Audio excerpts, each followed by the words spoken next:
It's time for this week's episode of Brandon Sports Talk, featuring in-depth interviews from those who are trending in the world of athletics.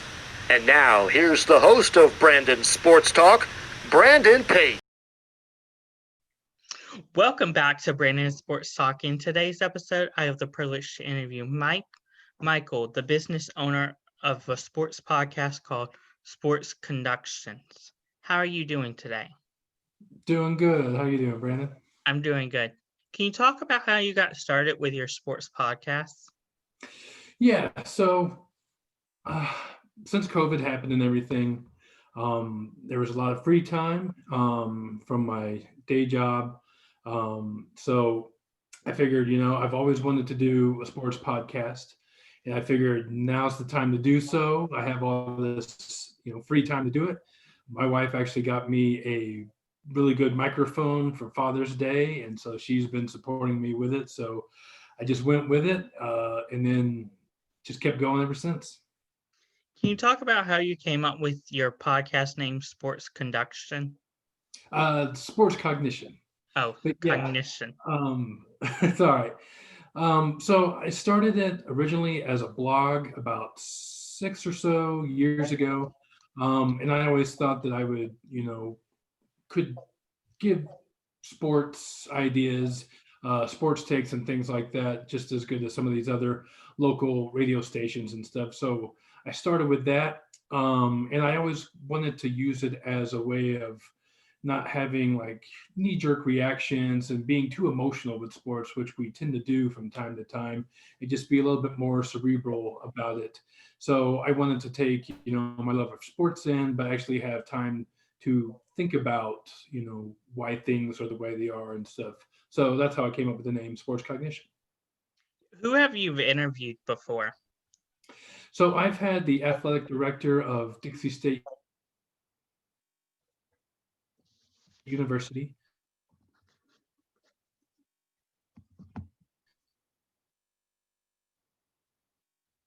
Basketball league, which is a basketball organization that starting to get more and more basketball teams. I've also recently had Antonius Cleveland, who is a two-way player for the Dallas Mavericks and the Texas Legends, and got a few more lined up and stuff. So those are pretty much the big ones that I've had so far. How do you go about getting interviews like where you just said the Dallas Mavericks? How do you go about getting interviews like with professional people? So I basically just reach out to them. I always follow the philosophy of you miss 100% of the shots you don't take. So with Dr. Jason Booth from Dixie State, I looked him up because I found out that Dixie State was going to be jumping from Division II to Division I. So I wanted to talk with him a little bit about that. So I just sent him an email. He was kind enough to reply and agree to be on. And the basketball league commissioner, I kind of had a few connections with the president years ago, so I kind of used that to reach out to him. And then with Antonius Cleveland, we both went to the same school at Southeast Missouri State University, so I kind of used that. So, leveraging my connections and just, having the guts to just ask them. The worst thing they could say is no. So, but you never know until you ask. Are there any other people that you've interviewed in the past? I've had a few friends on. So I've had a skater from the Como Derby Dames, Women's Flat Track Roller Derby Association. I used to referee that roller derby league back in the day. So again, I used a connection to reach out to her. She was all for it. And just my last interview, I had Jerome Jones, who's a children's book author. And he kind of sticks to writing about children and sports and things like that because he teaches gym as well. So it goes along with sport. So I decided to use that and had some giveaways and things like that. What are some of the topics that you talk about in your sports talk podcast? Yeah. So I know a lot of sports podcasts and sports radio tend to discuss like your typical sports stats, what's going on with these players and their contracts, what they should have done the night before playing.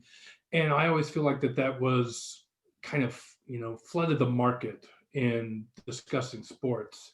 like with ESPN Radio, and no disrespect to them, but almost every show talked about the same topics over and over again, where I kind of like to dig in a little bit more about some of the other issues, like women's sports and how they're starting to emerge more.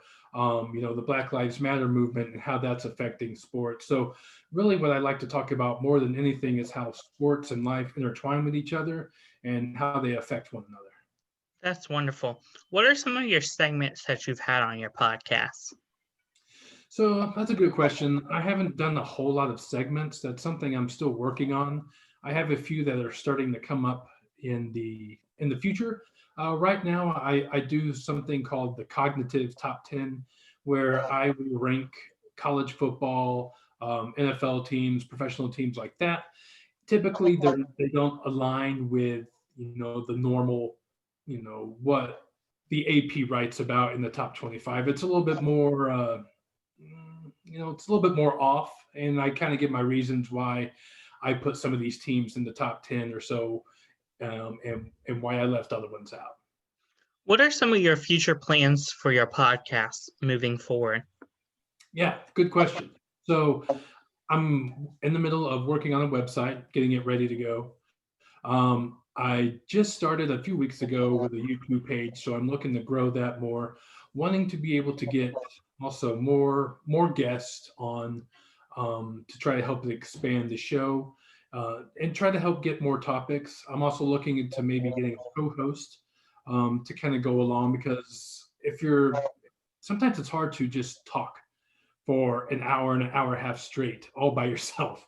So I feel as if I had a co-host with me, I would be able to kind of bounce back ideas and just, maybe not have some pauses in between shows and things like that. So where it would be a little bit more of a fluid show. What did you learn now that you didn't know before you started? That it takes a lot of time just to produce one show. I thought that it would be something simple where, hey, I'm gonna get my setup going and just talk and then release it. When it's anything but. There's a lot of editing going on if you really want to have a really good show. So that's something I did not know, and now it takes me a lot longer to get an episode produced. What advice would you give upcoming sports talk podcasts looking to get started, just like I did and just like you did? Yeah, I would say one of the biggest things is don't give up. I think a lot of people get into this wanting to, make their mark and thinking it's just going to take off. That's rarely ever the case. I know like Barstool Sports, they came up from small time and now they're a really big company. And I think a lot of people are looking to do something like that, or maybe even be something like ESPN. But, it takes a lot of hard work and it takes a lot of time to build an audience. So I would just say, don't be defeated and just keep going. And also edit your shows. That's wonderful advice. Where can my listeners find your podcast, Sports Cognitive, on social media? Yeah, so you can find Sports Cognition on Facebook, Instagram, Twitter, and YouTube. Thank you again for your interview, and best of luck with your sports podcast, Sports Cognition. Yeah, thank you so much, Brandon. I appreciate it. You can find Brandon Sports Talk on Facebook at Brandon Sports Talk, Instagram at Brandon Sports Talk, Twitter at Talk_Brandon, and you can find me on YouTube at Brandon Sports Talk. Don't forget to like, comment, and subscribe. Thank you again, Michael, for your interview, and best of luck with your sports podcast, Sports Cognition. My pleasure. Thank you again, Brandon. You've been watching Brandon Sports Talk.